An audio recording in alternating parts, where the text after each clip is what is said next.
I usually introduce myself when people say, "Where are you?" I say I'm geographically fluid because right now I'm in Santa Fe, New Mexico in the States, but I also live on an island in the Caribbean during the winter.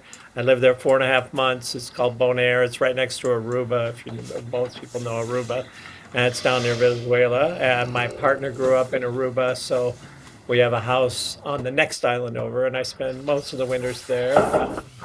And then I rent a place in Nashville where I go every month to for 2 weeks or 10 days to write, meet with industry people, and do songwriter rounds. I've been writing songs for over 50 years, but I got serious about 9 years ago and started to go to songwriting workshops like the one you're in and decided I wanted to see if I could do it at a higher level, not just for my friends and family and just to play out at a restaurant or an open mic. And it was a humbling experience to do that because I got feedback from pros that said, your songs are good, but they're not great and they're not commercial. And so, okay, back to the drawing board. So I was tutored by some amazing people, hit songwriters who took me under their wings and encouraged me and critiqued me and taught me stuff. And I'd been a psychotherapist before, and I'd written a bunch of books about psychotherapy and self-help books. So I got one on Oprah. That was my big claim to fame. And and when I got to Nashville, I thought, okay, I'm done writing books. I'm just going to write songs. And then I met a hit songwriter within a year who said, oh, I've always wanted to write a book. And I had learned a lot from him. And I said, oh, that's a great idea. I love the stuff I learned from you. And one of my superpowers is outlining. So when I went back from Nashville to Santa Fe, I all of a sudden knew the outline to his book because I'd studied with him a fair amount. And I sent it to him and said, hey, here's the outline to your book. It was about lyric writing, and he has a special method for lyric writing to write them very quickly and very coherently. And I learned a lot from that. And so I sent him the outline and said, if you want to write that book on your own, you're welcome to. If you want me to write it with you, I certainly know how to write a book. I'd written 36 by then. And so he said, oh, I'd love to write it with you. And then that started me on a whole new thing. I've written four songwriting books. I'm just finishing the fifth. It should be out this year. And so, but I got really serious about songwriting and it took me about 5 years, but I started to get people who wanted to record my songs. And first one was in 2017.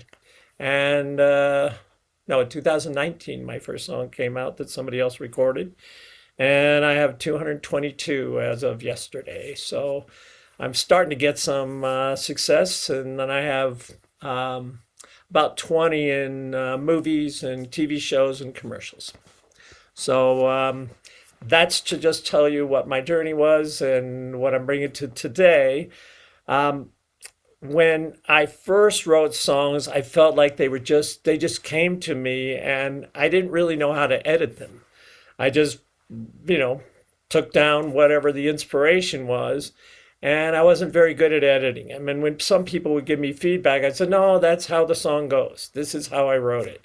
And when I got to Nashville, that wasn't going to wash. People said, that's a good song, but you can make it better. And so they critique my songs and they would critique lines in the songs or melodies in the songs. And after a while, I learned how to just not get too attached to the first version of the song that I wrote. And I really got good at rewriting lyrics.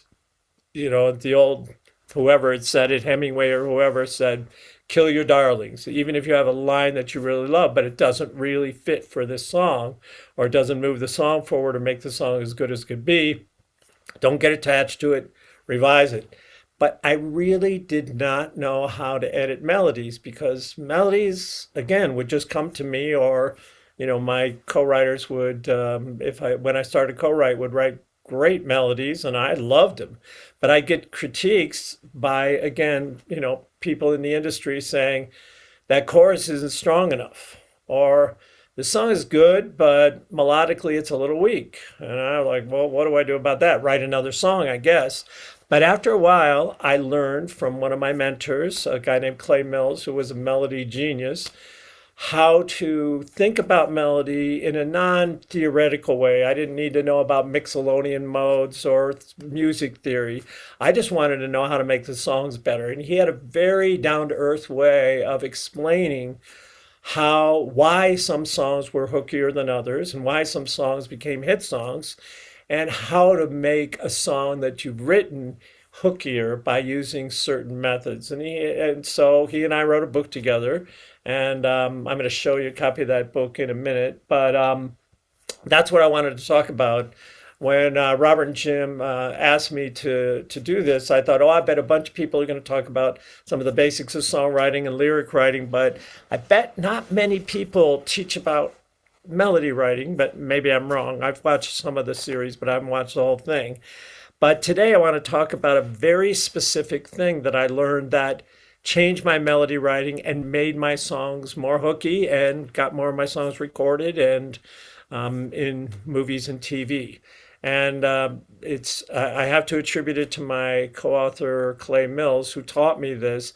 Once I heard it, I realized I'd used it a bunch of times, and I bet some of you will notice that about your songs. I'm going to tell you something that maybe you already use and that you already know, but once I tell it to you, I'll bet you'll notice it a lot more in songs on the radio, songs that you love, and hopefully you'll be able to use it a lot more deliberately. So I'm going to play just a quick excerpt of a song, and just to introduce us to this.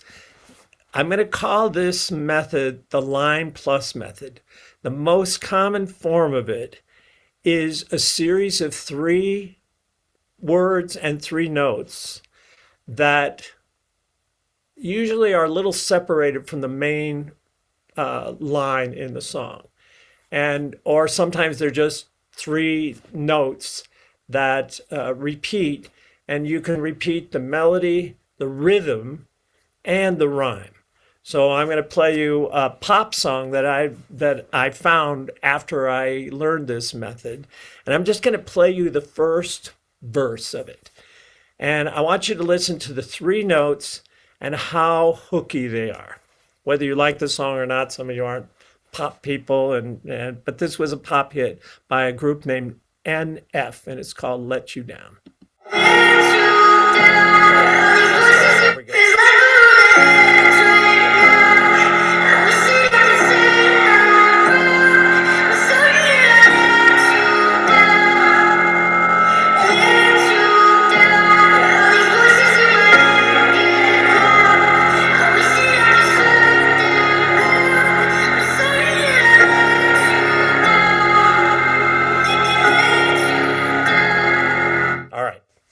So there you go.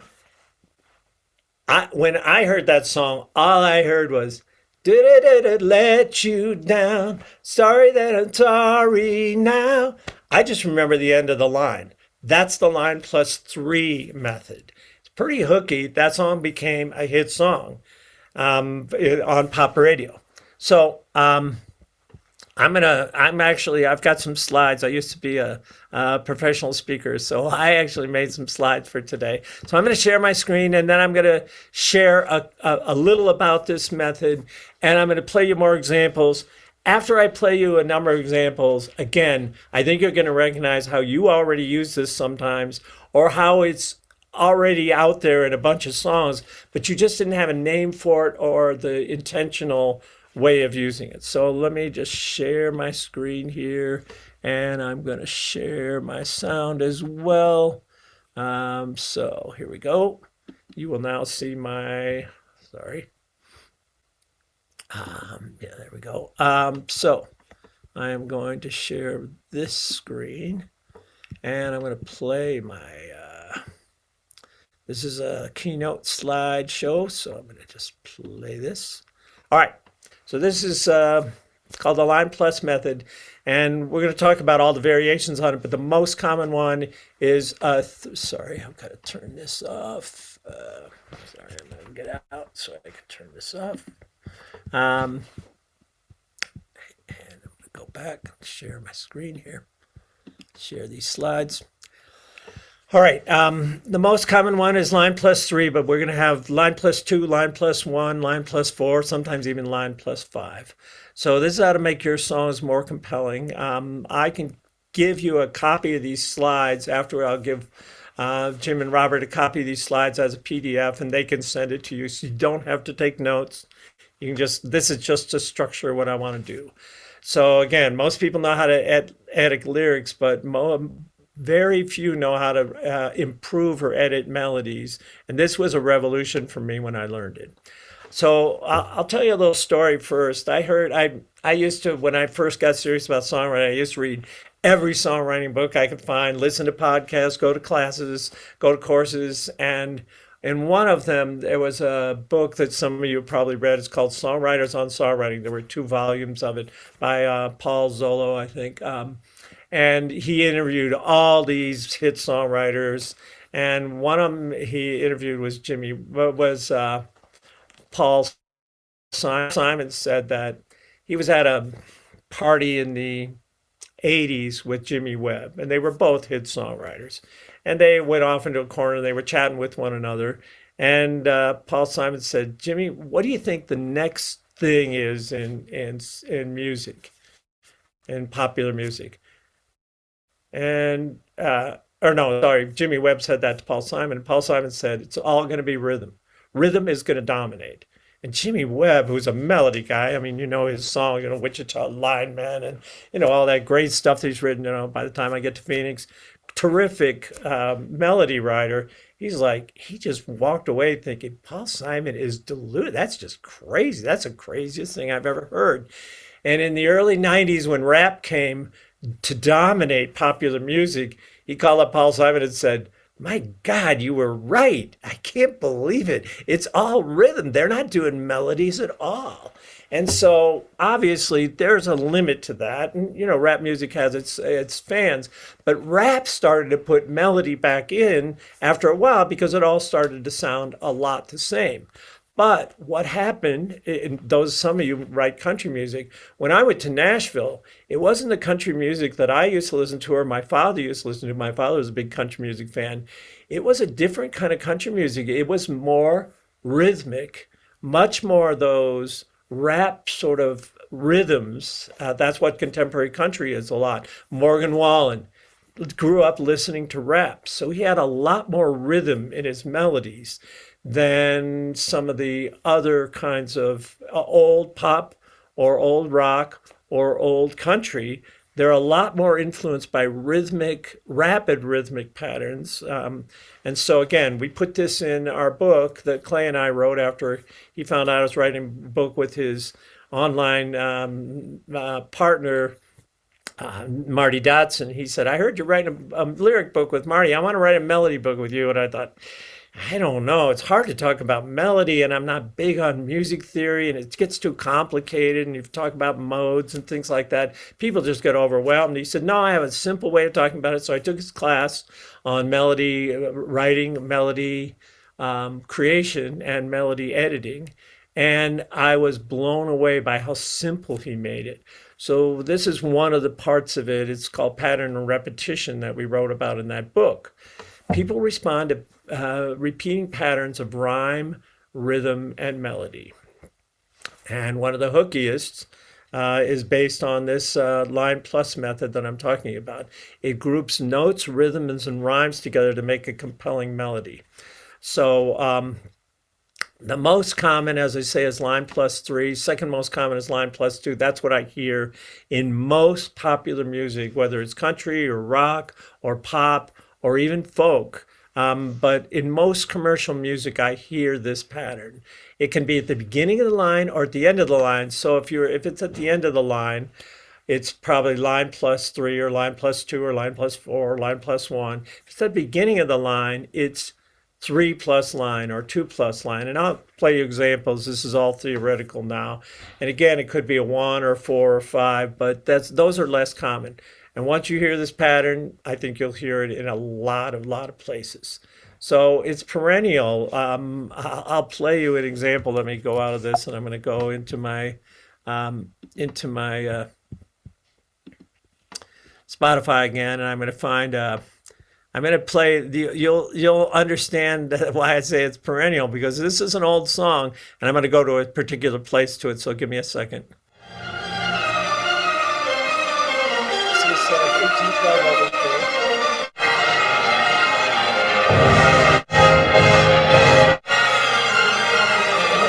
It's simply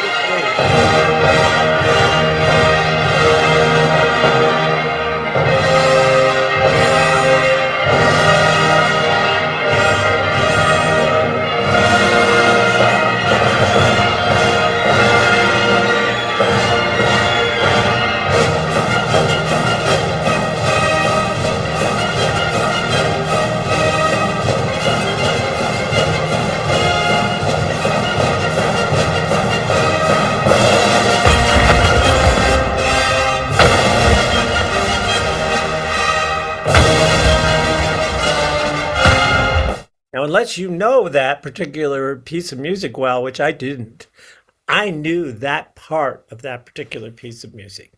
That's the hookiest part of it. That's where everyone feels a really arousing feeling, and everybody remembers that melody.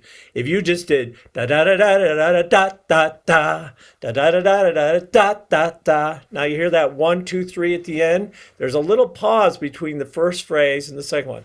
Da da da da da da da da da. Da da da da da da da da da da da da da da da da. A repetition of 3. All right. So now I think the canon helps too. the canon really helps. That does an emphasis. Now, we'll move a little forward in time from the 1812 overture to a song that we all know, a Rickroll song, right?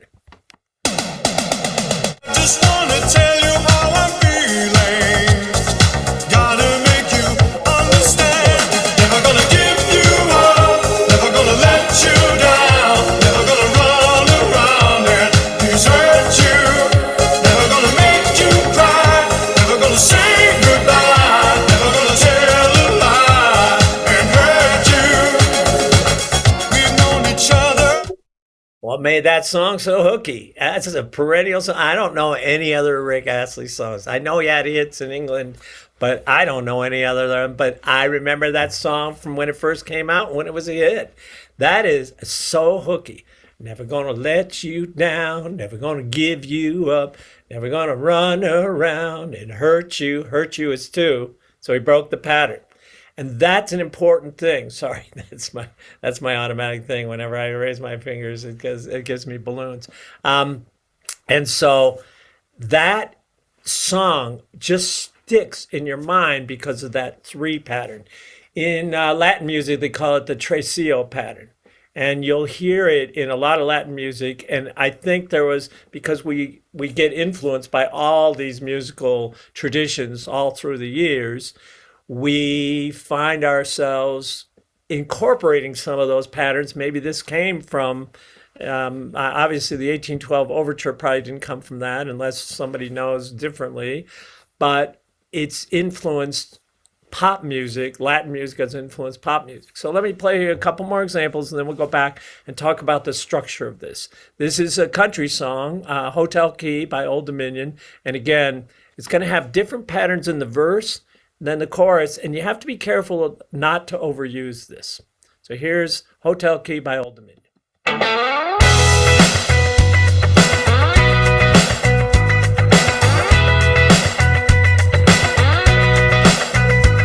Well, it was down some street we couldn't even pronounce. We were smoking a little from a half an ounce. Tequila was cheap, but the flow we were feeling was real.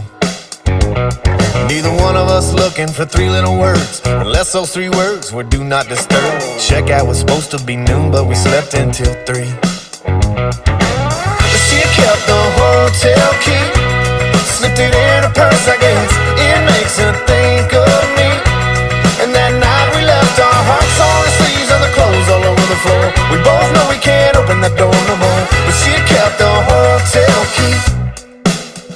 Well, I can still see her on the bed, sitting Indian style. Now, this one uses it in the verses and the chorus. Most songs only use it in one or the other because it can get old. And also, did you notice In the chorus, he used it. They used it twice, and then they went away from that line plus three. She kept the hotel key. It makes her think of me. And then now they still use a rhythmic pattern, but it was a different pattern. That was a 7 pattern. Now they repeated that too, which is hooky. But that hotel key, think of me. That's what hooks you. Again, classic Rosanna. The most hooky song by Toto.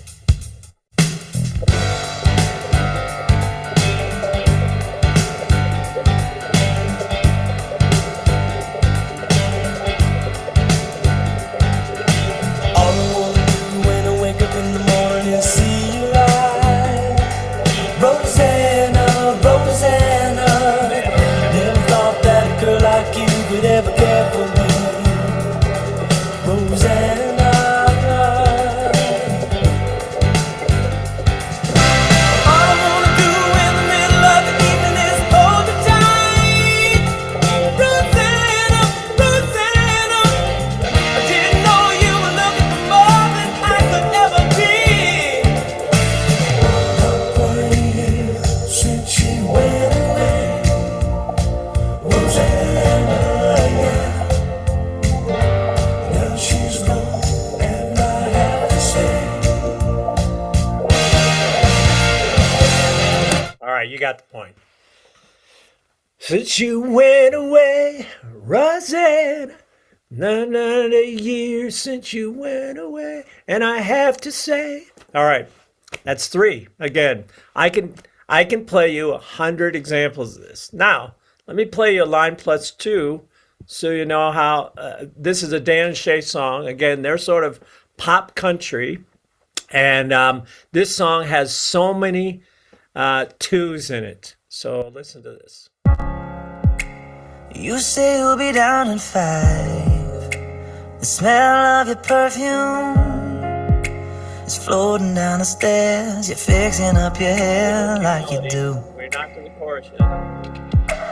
I know that I'll be a mess the second that I see you. You won't be surprised. It happens every time. It's nothing new. It's always on a night like tonight. I thank God you can read my mind. 'Cause when you look at me with those eyes, I'm speechless, staring at you standing there in that dress. What it's doing to me ain't a secret, 'cause watching you is all that I can do. And I'm speechless. You already know that you're my weakness. After all this time I'm just as nervous every time you walk into the room. I'm speechless. All right, so that was at the beginning of the line. I'm speechless. You already know that you're my weakness. Now, here's the trifecta. If you can do the same rhythm, the same melody, and the same rhyme. They do that through this whole chorus. Let's go back and listen again. Listen, they rhyme everything. It's the same rhythm and it's the same melody. I'm speechless, staring at you standing there in that dress. What it's doing to me ain't a secret, 'cause watching you is all that I can do. And I'm speechless. You already know that you're my weakness. After all this time I'm just as nervous every time you walk into the room. I'm speechless. Hooky. Very, very hooky. Now, another person who knows how to do hooky is Billie Eilish. Listen to how she uses 2 in this one, her song Bad Guy.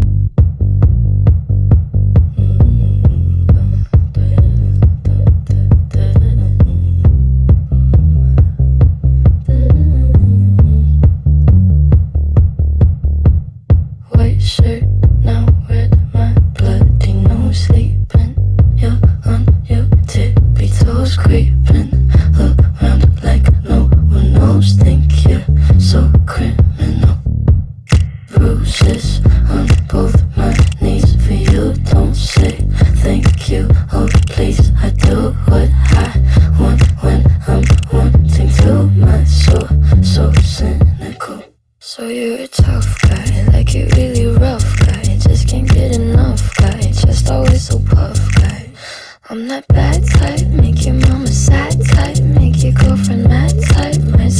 you're that type, I'm the bad guy.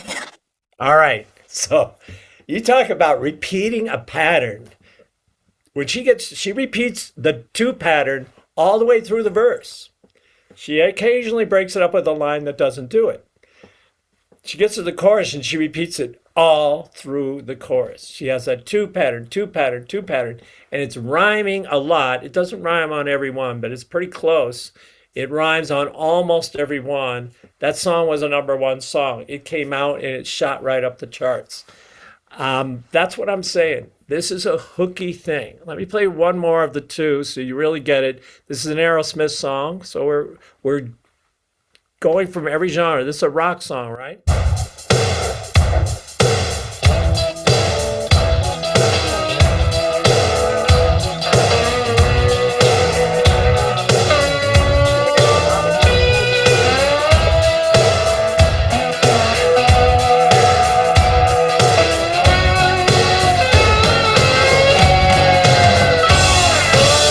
Ragdoll, living in a movie. Hot train, daddy's in cutie. You're so fine, they never see you leaving by the back door. Man, hot time, get it while it's easy. I don't mind, come on over see me. Ragdoll, baby, won't you do me like you done before? Now, they don't do all the rhymes. So that's a hooky song. They do it instrumentally hooky. They do it melodically hooky. They don't do the rhyme, so they didn't get the trifecta. They still did all right with that song. I think they passed the test. But all right, so let's get out of this and go back to our slides. And I'm gonna play the slide again. All right. So we'll be finished with this this academic part in a minute. I just wanted to play you a few examples so you really knew what I was talking about. So it's really great if you can repeat the rhythm, the rhyme, and the melody and do it with the plus thing. 2 out of 3 ain't bad. That's what Aerosmith did. Billy Eilish did the 3. She did repeating the rhyme, the rhythm, and the melody. If you listen to her, Birds of a Feather, it does the same thing.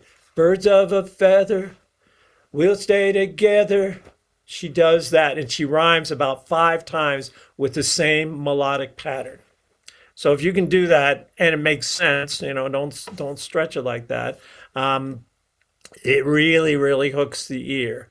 So I played you some of those too. Be careful not to repeat it too much. I've said that give the listener's ears a break and then return to that pattern, especially in the chorus. You might only use it on the chorus or only on the verse. Some people use it in both. And you might use it twice and then stop in either the verse or the chorus.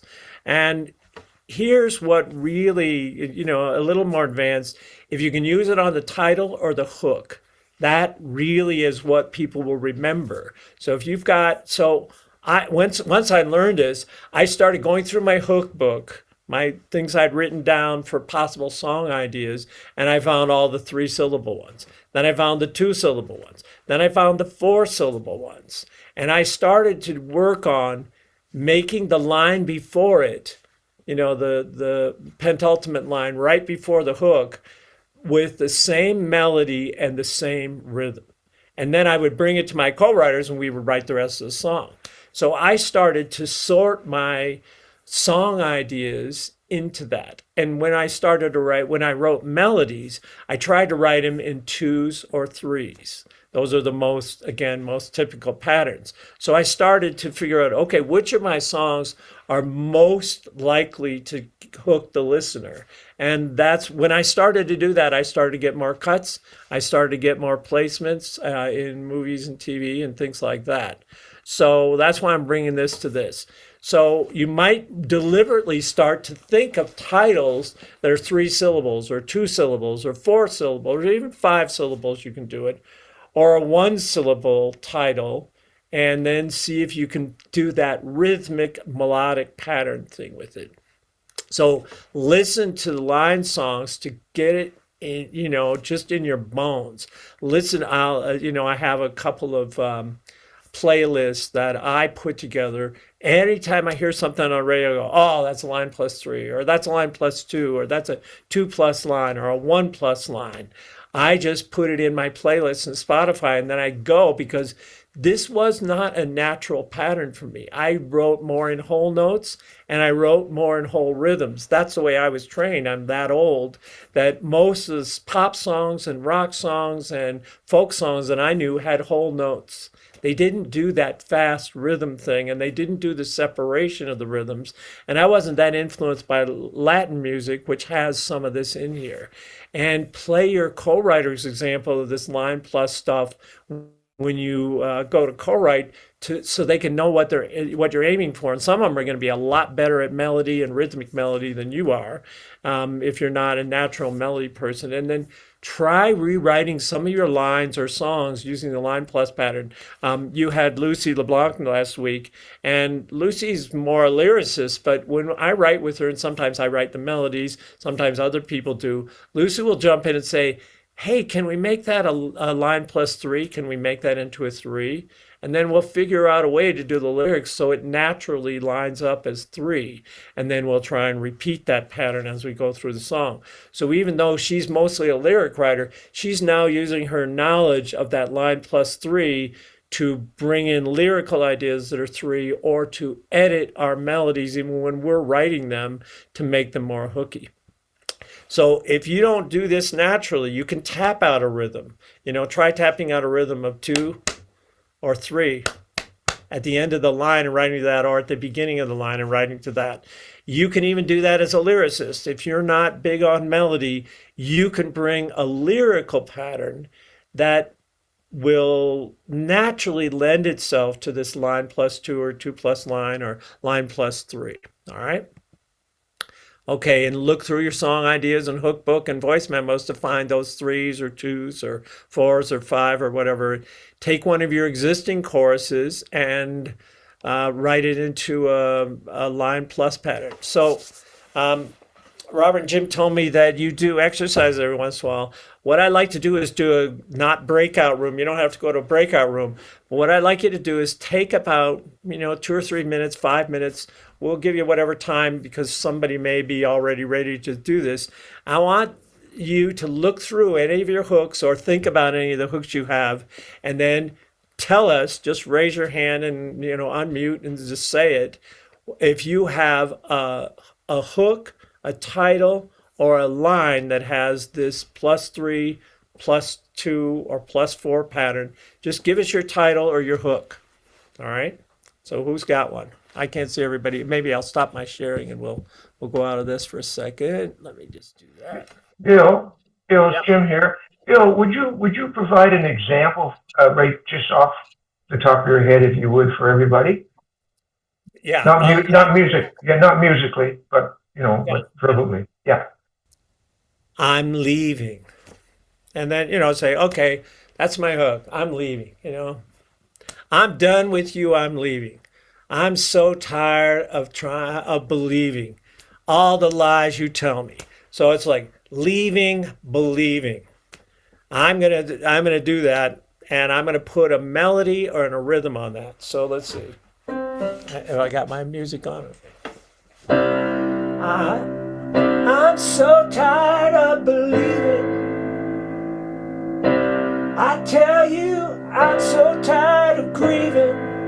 I'm leaving, I'm leaving, I'm leaving. Leaving, believing, I don't know. Just make it, that was a bad example. You're muted, Jim. Oh, no, it was an excellent example. Thank you, Bill. Okay, so just, that's not a great hook. I probably wouldn't write to that, but that's the first one that came to mind when Jim said it. And so I'll start to put those at the top of my hook book. So anybody got one that lends itself to a 3 or a 2 or a 4? Just unmute and say it for us. Yeah, thanks. Bruce. Hi, Bill.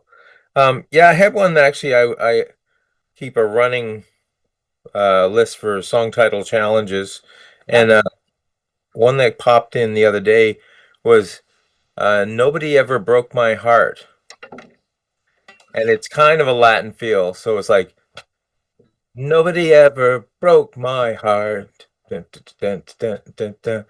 Do you did to me? Nobody ever broke my heart. I'm not gonna let you rip it apart. Didn't do it quite right, but like that, yeah. Nobody ever broke my heart. You're not gonna leave me in the dark. So in the dark would be the thing that would go for that. Yeah. Yeah. You have to And turn. it was a kind of a Latin feeling, like a big super triplet. So it was nobody ever broke my heart. That's good. Yeah. Do you did it to me? That's cool. It's got Nobody ever broke my heart.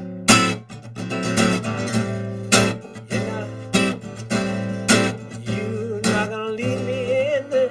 You're not gonna leave me in the dark.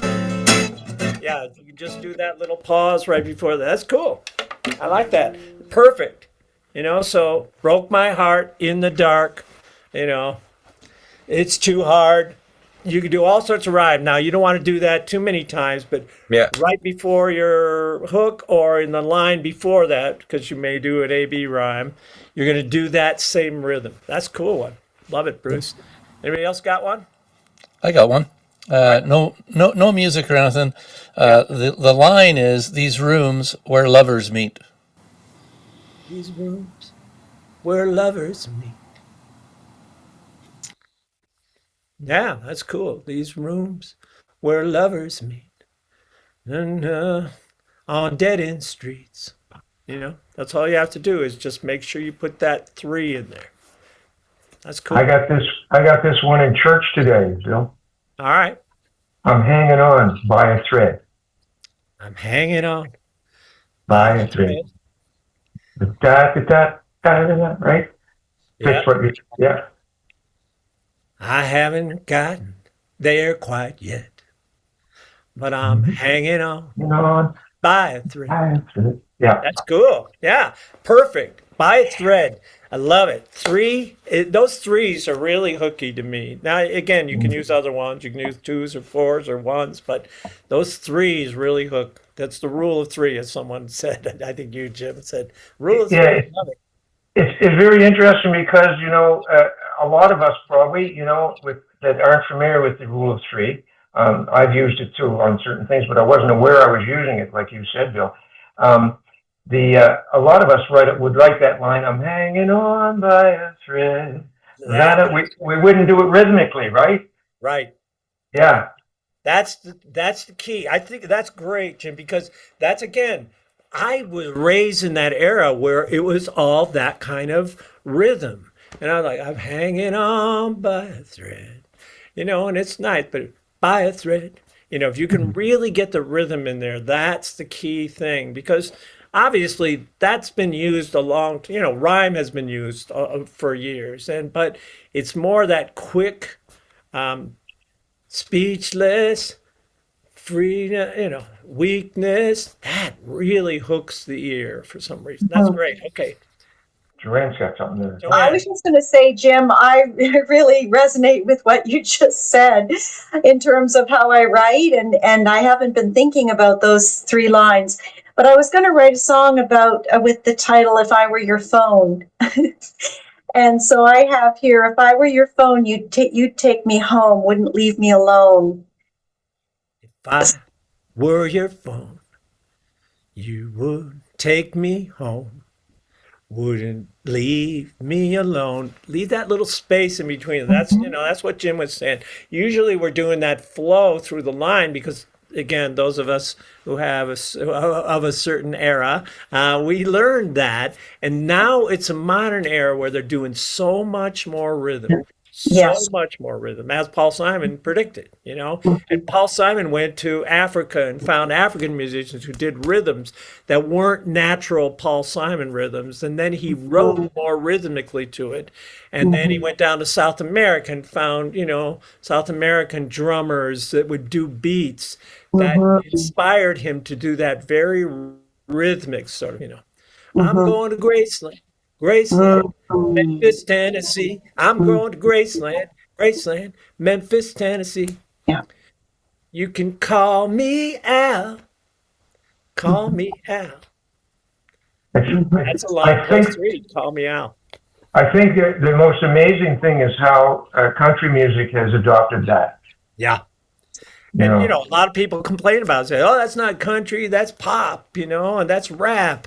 And it's sorry, that's where it's gone. And I'll tell you, unless you get super negative and you listen to some of that Morgan Wallen, Hardy stuff, I'm just like, man, you can't get that out of your head. That's super hooky the way they do that. Last night, that was the line plus two of Morgan Wallen's song. Last night we let the whiskey talk. Last night we let the whiskey talk. That's a 2 plus a 4. All super rhythmic. Yeah, it's true, that's what I had to learn, and I had to write with younger people who grew up on hip hop to get those rhythms in my bone. Because it wasn't natural for me. All right, how about a 2? Anybody got a 2? Because we've done all these 3s. We got a title that's a 2, like the one I played you, the Dan and Shay song. Speechless. You know that you're my weakness. Got one that's a 2. Let's not get hooked on the 3s. There's a lot of 3s out there. I've got a couple of 2s, 3s, 4s. Yeah. Go ahead. Lay a couple. One of them was called Shattered. Shattered. Perfect. Yeah, I like that. So, yeah, you left me shattered. You were everything that mattered. Same notes, same rhythm, with a little pause between the line and when you say that hooky part. That's it. It's And there's great. another one where I use a 2 plus line, Yeah. and the title of it is called If I. If I could lie in your arms once more. Yeah, it's cool. Love it. Love it. It's a great one. Good one, Terry. All right. So let me see. Make sure I've covered everything. Yeah, I think I've covered everything. So, I have to show you the slides once more. Just so let me share here. Because I've got one more thing to show you. And then we'll have a little discussion. And then we'll talk about how to implement this stuff and what might change. And I'll have you ask me any questions. So let me share here. Let me share my screen. And go ahead. Share my sound. Okay, here we go. So I had to show you this, which is the last slide here. So thank you. Thank you for letting me teach you this and show you this. That's thank you in a bunch of different languages. All right, now let me stop sharing. That was a silly thing. All right, so what other questions do you have? Have I explained this well? Did you get it? Is there anything you need to know? Is there anything I haven't explained well or talked about? Or anybody have any additions or subtractions? I just had a question. When you talk about the rhythm, does a time signature have an effect on it, or? Yeah, I think it's more the separation. I think it can be slow. I think it can be fast. I think it can be, mid-tempo. But as long as you have that separation where it really rhythms it out, and again, think of that Paul Simon song. Honey, if you call me, you can space. Call me Al. Call me Al. And so I think it's that space that really makes it stand out. It can be a very brief pause, but as long as you have that space in there before, when you do your line at the beginning, if I could tell you that I love you, that's the key, I think, is to keep that little space in there. Right. It can be a long space, it can be a very short space. I think that's when I'm listening, that's what I hear. That's good. Good. All right. I think Bruce, you were going to ask something or say something. Yeah, I was just Is it so you're talking about twos and threes and fours. Is it the repetition of that is the most impactful? So it could be a three or it could be a two, but the fact Yeah. that it's repeating. Okay. Yeah, and then in some of these, I hear they're mixing them. They're doing a two and a three. That's the most common I hear mixed. In some of the examples I played you, I couldn't decide whether I have a playlist for line plus three and a playlist for line plus two. I couldn't decide which one to put it in because it has both. But yeah, it's the rhythm. It's the rhythm and the repetition of that rhythm. So that's, again, this book I wrote with Clay. He said there are three elements to make songs hooky, and it's repetition, pattern, and arc. So there's an arc to the song, and he talks about contrast between sections. You don't want to have the same pattern in each section. You don't start on the same note in each section. If you start on the one on the verse, you want to start on the one plus or one and in the chorus, or you want to do a pickup before you go into the chorus. He said that contrast is really important, so that there's an arc that you're building through the song. That was one of his melodic ideas, and when he critiques songs, that's what he hears. Everything starts on the same note, or it has the same rhythm through the whole thing, and there's no rhythmic variation like that. So yeah, that's good. Yeah, it's a song where there was a repeated two pattern throughout the verses, but Right. then they all start on beat one, Right. but then in the chorus they lengthen out and they start on like the and of one, that sort of thing. So it gives you a different rhythm pattern for the chorus. Absolutely. And usually, again, in our book, the melody book that we wrote, the Mastering Melody Writing, we have that. If you've got, you can do the same kind of fast rhythms in the verse like Billie Eilish did, and then you get to a pre-chorus and you stretch. Like you said, that was a really good example, because you'll hear that in Thomas Rhett songs. He'll do that fast hip-hoppy country rhythm, and then he'll get to the pre and he'll like go, whoa, whoa, and then he'll go back into that fast rhythm, and it'll be a line plus three in the chorus. It was a line plus two in the verse. So yeah, I think that contrast, be careful not to overuse it too much. That's the key to using this really successful. And again, you go by feel ultimately. Once you get it in your bones, you just go by feel. I don't think this consciously so much. Occasionally I do. I'll go back and say, oh, wait a minute, we're starting on the same beat. We're starting Yeah. every section on the same beat. That's not going to work. So let's change it a little, and we do. But yeah. So, Good. Bill, you came from a place where you weren't writing that way, and you had to recondition yourself to move from the older style into that. And I suspect quite a few of these people are probably having will have the same issue. What is the best way to kind of take something that they've written, a melody that sort of goes ah la da dee da da da da, and make that into this method, and take this method and change a melody that they might have? Is that possible to do? Yes, I think there are three ways that immediately come to my mind. The first one, and the one I had to do, was to co-write.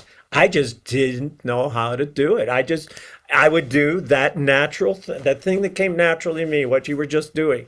That is the way I felt songs. That's the way they came naturally to me. So I started to write with 14-year-olds and 24-year-olds, and they brought that to naturally. I didn't have to tell them about Line Plus, although sometimes I did. People my age, I had to play them a playlist to get them to get the idea. And some of them are really good musicians and good melodists, and they're, oh, okay, let's try that. And it would take a little effort, but we would get there. The other thing is, I think, listen to those playlists and then tap out on your knees the rhythms that you're hearing, and then see if you can match that with your lyric, your hook, or whatever. You've got a few lines written, or you got the whole song written. See if you can change it, and you speechless, da, da, da, da, da, da. Just write your song to that melody, or to that rhythm. Sorry, not to that melody, but to that rhythm. That's hard for me to do. But I just started to do that. I thought, I'm going to take some of my lines and see if I can tap out what I'm hearing on the hit songs that have that rhythm in there and see if I can match any of my lines or rewrite my lines so that they meet that rhythm. You know who I think did this at the very beginning, but they usually did it with fives or sixes, was the Bee Gees. Everybody else was doing just like you said, Jim, and here they come along, they go, I see your eyes, space, in the morning sun, 5. I hear you touch me in the pouring rain, 5. The Bee Gees would do staying alive, staying alive. They were doing that rhythmic breakup thing a long time ago. And of course, we know how perennial those songs are. Those are great, you know. The New York Times, look the other way, 4. The New York Times, the other way. That's like 9. Staying alive, 4. Wow, staying alive. Yeah, that's 4. Yeah, so, I mean, they used to do that all the time. Once they got into disco, but even before that a little, but once they got into disco and beyond that, you know, islands in the stream, tell me what it means. That's 5. So I think Barry Gibb did 5 naturally. Sometimes he did 6, sometimes he did 5, sometimes he did 4. But I think listen to those songs, out the rhythms, and then hear where the rest is. I mean, again, listen to Bee Gees songs, tap out the rhythms, write your song to that rhythm, not to that melody, obviously, that's stealing. But the rhythms, you know, people aren't typically going to notice that if you have a different melody.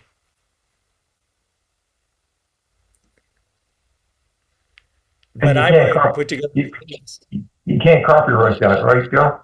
That's well, they're starting to try and copyright everything, but yeah, rhythm typically it's got to be melody, and lyric is the only thing that used to be able to be copyrightable.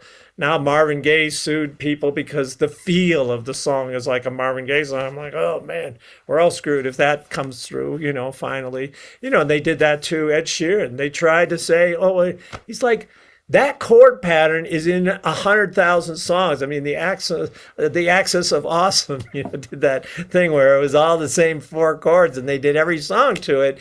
And if you're going to sue people for the same chord pattern, so it has to be melodic or lyrical. That's the only thing that can be copyrighted. Rhythm, so far, can't be copyrighted. Although if it's a very specific rhythm, maybe you could copyright it. You know, I don't know. In a Wipeout. If it was Wipeout. There you go. Yeah, that's right. But yeah, so no, you know, that's what Hank Williams used to do. I read that Hank Williams would write what he called ghost songs. He would take a hit song on the radio, he would write new lyrics to it, and then he would rewrite the melody. That hit song had the rhythm that he wanted to get, and it made his lyrics flow more smoothly.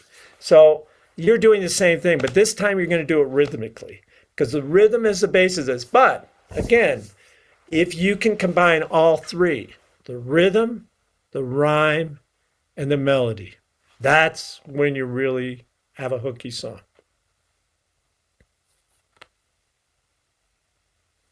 All right. So let me just play one more example because we really gave short shrift to this, and that is line plus 1 or 1 plus line. Let me see if I can find it here. Line plus 1. Where is it? I have it somewhere here. Let me search for it. I have so many playlists. It's really hard. Sorry. Playlists. Here we go.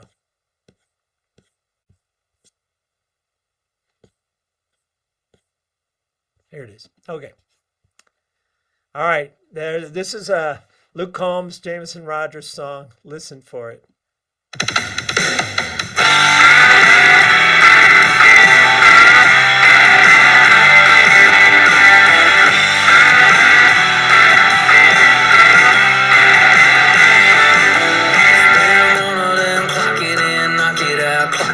About to kick off the weekend. There's There's a stretch of black top, I ain't never seen a cop, so I'm pushing it a little past 10. Pulled a little money from the bank, put it in a tank, shined up the windshield glass. Don't know where the night might lead, ain't nowhere to be, but I gotta get there fast. There's a cold wind calling my name, feeling good, time coming, got a new song humming, and the sunset's doing this thing. Feel lucky as a sailor, yeah, sometimes heaven is a pocketbook payday green, and my baby put a sugar on me. Yeah, it's sure been a pretty damn good day, and there's a cold beer calling my name. That was a little subtle, but it was cold beer calling my name. It's going to be a good day. Name and day. You could say it's calling my name. That's 5. That's like the Bee Gees.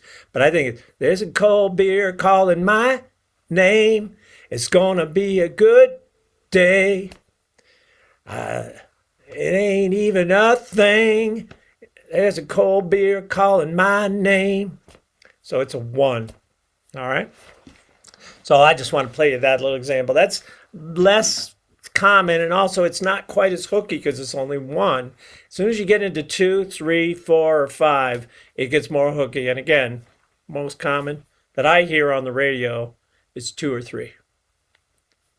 So Jim, if you go back and listen, think of your group's hits, are there any that fit this? That's a good question. I'd have to.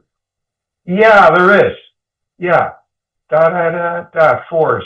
There's some 4s. I can think of a 4 in Fast Train, the very first song that was commercial that did something. Yeah. She's a Roller. 4. She's a roller. Great. 4. Okay. Yeah. Yeah. I'd say there's quite a few there because Miles was a master at doing those commercial tunes. Yeah. You know? So let's think about Just Between You and Me. Sing a little of that for us.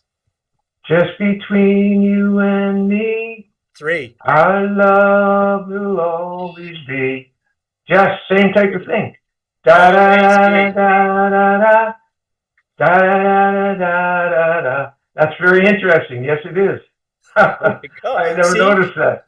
And that's what I'm saying. I mean, it's not like this is something you've never done or something you've never been a part of, but you don't think of it like this. Now that I've told you this, I can't listen to the radio without hearing it all over. It's like, when you first get a certain kind of car, or you're looking for a new car. And then you see that car everywhere. You start to see it everywhere. Or you get a new pet, and then you see that same kind of pet, so everywhere. It's on TV or whatever it may be. Your awareness gets raised, and all of a sudden it's like, whoa, that is 3. That's that 3 thing, or that's that 2 thing. You'll hear it, and even in your own songs, you'll go back and go, oh, I was doing that 3 thing intuitively. I didn't recognize it. Or I can emphasize it a little more now and make it a little more hooky and a little more obvious. Or I need to rewrite that line because I did the 3, but I didn't do a rhyme. Or I didn't repeat the melody. I did the 3 and I did a rhyme, but I didn't repeat the melody. I bet I could make it a little more hooky if I went back and rewrote that chorus and now repeated that melody in the 3rd line when I did it on the 1st line. I had a line plus 3 there, and then I repeated the rhyme, but I didn't repeat the same melody because I thought it was cool to do a variation on the melody. I'm telling you, the ear loves that repetition, and then it likes change. Repetition, change, repetition, change, repetition, repetition, change, repetition, repetition, change. And that's, tension and release. People call it all sorts of stuff, but if you think of those songs that you've been a part of, Jim, you'll go back and you go, oh, wow, we were using that, or that writer was using that, or I used that in one of mine, or I used that or it's in this folk song that I've been playing for 20 years or 40 years or whatever. I didn't recognize that. Now I hear it. Hang down your head, space, Tom Dooley, 3. Hang down your head and cry, 2. Hang down your head, Tom Dooley, 4 boy, you're bound to die. 3. Now they could have done it better if they'd rhymed the 2 with the 2. I play a song today in my repertoire, and it is the chorus is that the chorus da da da da da da da da da da da da. Yeah. Robert knows that one. Fours and 2s. And Yeah. And again, if you were writing that, you would do that on the next line or on the line after that to repeat that pattern. And those songs you love, it probably has it in there naturally, and that's what drew you to that song because you were hooked by that melody or that, sometimes it's the idea, but and usually it's the combo, it's the perfect storm of great lyric, great idea, great melody, hooky rhythm, and that's what draws you to that song or keeps you coming back to that song. Or like I was thinking of I'm in my 70s, so I grew up with the folk revival in the 50s and 60s. So I was alive then, and I sat down the other day and I hadn't heard this song since 1960s. Putting on the agony, putting on the style. That's what all the young folks are doing all the while. And I still remember that song from the 1960s. I hadn't played it, and I played it. I just sat down on guitar, and I thought, that's a hooky song. If I haven't heard it since the 1960s, and I never played it since then, I could still play that song. That's a song that sticks. So you're trying to get your songs to stick and to hook people. Now, I'm great at asking you questions tonight, Bill. I'm That's good. I'm sharing things that I think I'm asking things that I think they might like. Or be interested in. I'm thinking that this is not necessarily something that only works with certain songs. So you played a classical piece, the 1812 Orchestra. It was or not orchestra, what is it called? Overture, yeah. I got the first letter right, I think, did I? That's right. Yeah. And I'm thinking of folk songs too, because you mentioned folk. And I know that some of the people here, one or two of the people here like folk. They like that style. And that particular method that you've been sharing with us could be used very well in that too. Again, Tom Dooley. That was perfect. Yeah, you just mentioned. Yeah, I think it can be in pop, it can be in jazz, it can be in rock, it can be in country, it can be in R&B. I mean, really, you just think, and the thing that really got me when I was reading that Songwriters on Songwriting book, when Jimmy Webb was so blown away that Paul Simon was right, that rhythm has come to ascendancy. But I still love melody. I don't just like rhythm. But, rap, I like some rap songs, but they don't really do it. I crave melody. This, to me, is the perfect combination of melody, rhythm, and rhyme. I mean, those are things I love about music. I was less rhythmically oriented growing up in the era that I was, but now rhythm has come to the foreground. And obviously, what did rock and roll come from? It came from a rhythm, came from the shuffle rhythm, and the doo-wop songs that we heard, they all came from shuffle rhythms, and that just basic blues thing. That's rhythm. That's rhythm. That hooks you. And before, the music was more like, once I had a secret love. And they're much less rhythmic. And all of a sudden, they come along and it's like, and the parents hated it. They hated the Beatles. They hated rock and roll. They thought it was evil because it was like this jungle rhythm, which was a bit racist. Man, that hooked us. We loved it, It really turned us on because it was rhythmic and it was driving, like, you ain't nothing but a hound dog, crying all the time. You ain't nothing but a hound dog. No, so it's that one. All right, let's analyze a couple of songs. You ain't nothing but a hound dog, space, crying all the time. 5. You ain't nothing but a hound dog, 6, crying all the time. You ain't never caught a rabbit and you ain't no friend of mine. 5. Lieber and Stoller knew how to do that. They knew those rhythms. Right.